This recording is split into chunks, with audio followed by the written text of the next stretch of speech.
Sympathique. Alors donc, parlez-nous un peu de vos œuvres. Parce que finalement, c'est ça qui est né. Tout ce que vous dites, ça aboutit à... Tout ça, ça aboutit à ça. C'est Voilà. incroyable, hallucinant. Ça aboutit au père, la conscience qui... Alors, la version Internet est beaucoup plus intéressante. Oui. Parce que j'ai travaillé. D'accord. Hein. Et il y a déjà l'essentiel ici, mais en même temps, voilà. Et à un moment donné, on comprend quoi? Que j'ai le droit de m'accueillir tel que je suis, comme je suis. C'est tout. C'est aussi simple que ça. Et à ce moment-là, le pardon, il peut venir. La reconnaissance, elle peut venir. Et à ce moment-là, dans ce moment-là, on retrouve notre dignité. Autrement dit, il ne s'agit pas tellement d'avoir le pardon des autres, mais se pardonner à soi-même, en fait. Bien sûr que oui. Bien sûr. Et de pardonner aux autres. Ça Oui. tout part de soi. Voilà. Alors, c'est sûr. C'est sûr. Et quand on arrive à nous pardonner à la vie, je veux dire, parce que souvent, le problème, c'est que souvent, on en veut encore tellement à la vie, aux autres et à soi-même. De ce qu'on vous a fait vivre. Oui. Ouais. Et que tant qu'on en veut aux autres, on ne veut pas évaluer. On veut régler nos comptes. Et à un moment donné, ça lâche. Et là, c'est fabuleux. Lâcher prise. Ouais. Lâcher cette hargne, cette envie de détruire. Il y a quelqu'un qui parlait de rage destructrice. Et on la voit, cette rage destructrice. On a tellement de mal là, et on a envie de détruire. Là. Oh, peut-être, voilà, on arrête. Donc, vous êtes un peu comme Socrate, c'est la maïeutique. C'est-à-dire qu'il faut que les gens arrivent à accoucher eux-mêmes de quelque Bien chose. sûr que oui. Ils les aident à accoucher. Donc, vous pourriez être vous pourriez être un accoucheur, quelque part. Je ne veux même pas l'être. Je l'ai été beaucoup en accompagnant les gens, entre guillemets, on peut appeler ça thérapeute, mais moi ça ne m'intéresse pas, en accompagnant. Mais moi, l'important, c'est de donner des outils de conscience aux gens. Oui. Et après, chacun fait son choix. Ben oui, mais vous savez qu'un des grands rôles dans la société, c'est de donner des outils. Exactement. Mon idée depuis 20 ans, c'est de faire un kit d'éveil.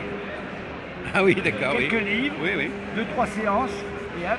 Parce qu'on croit qu'un outil, c'est simplement un objet, mais ça peut être un concept, ça peut être un livre. Tout à fait, c'est ça. C'est pour ça que j'écris mes 2 livres, mes deux livrets, et ces petits fascicules.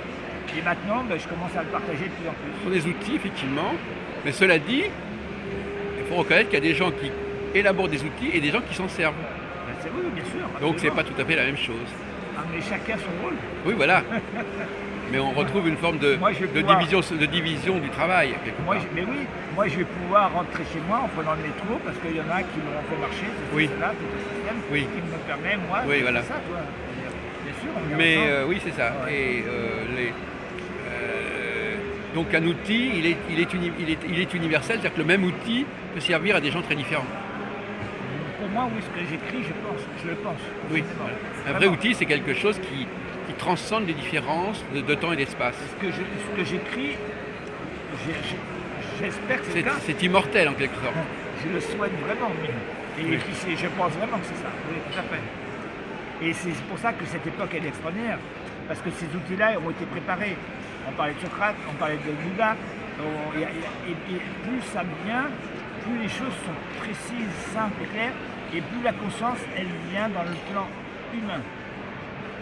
C'est-à-dire, elle vient dans la compréhension des choses, dans le mental. Et avant, on a dit on se méfie du mental, oui, parce que le mental, on nous a tout divisé.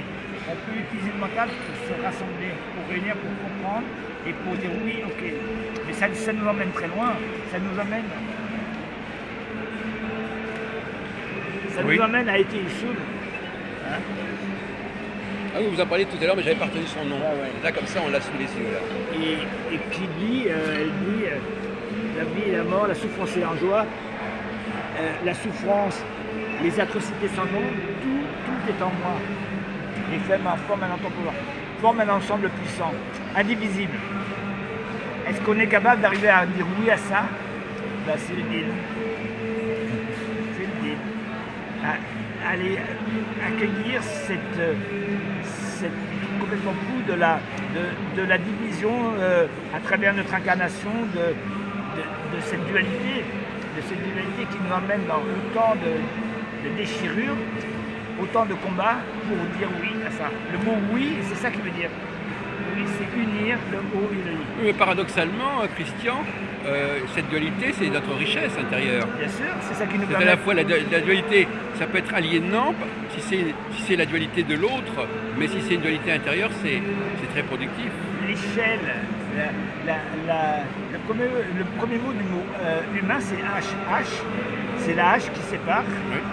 C'est aussi dans certaines lettres hébraïques, certaines versions, c'est l'enclos qui enferme l'énergie vitale. Et en même temps, c'est l'échelle qui nous permet de sortir. Oui. C'est ce qui nous enferme et c'est ce qui nous permet de sortir. Oui. Ouais.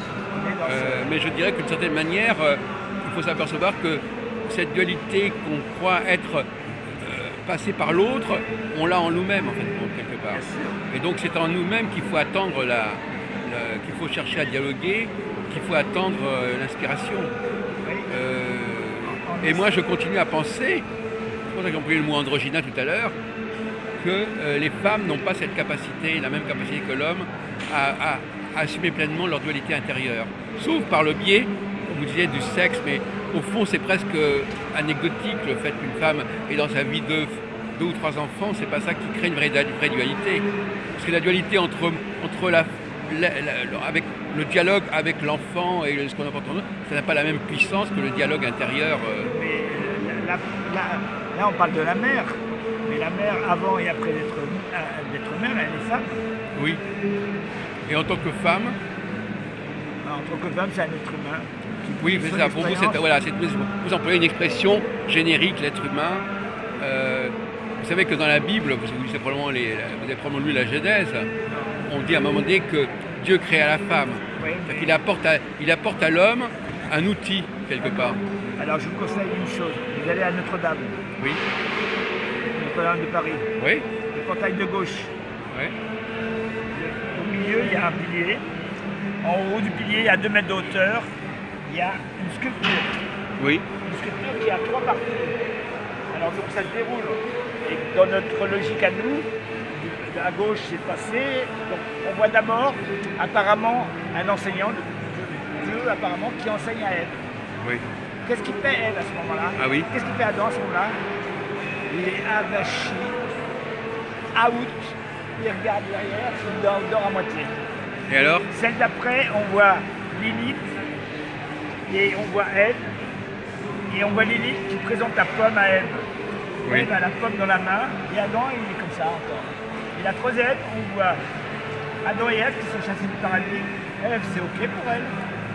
Apparemment, on ne voit pas. Et on voit Adam qui est là en disant putain, qu'est-ce qui se passe?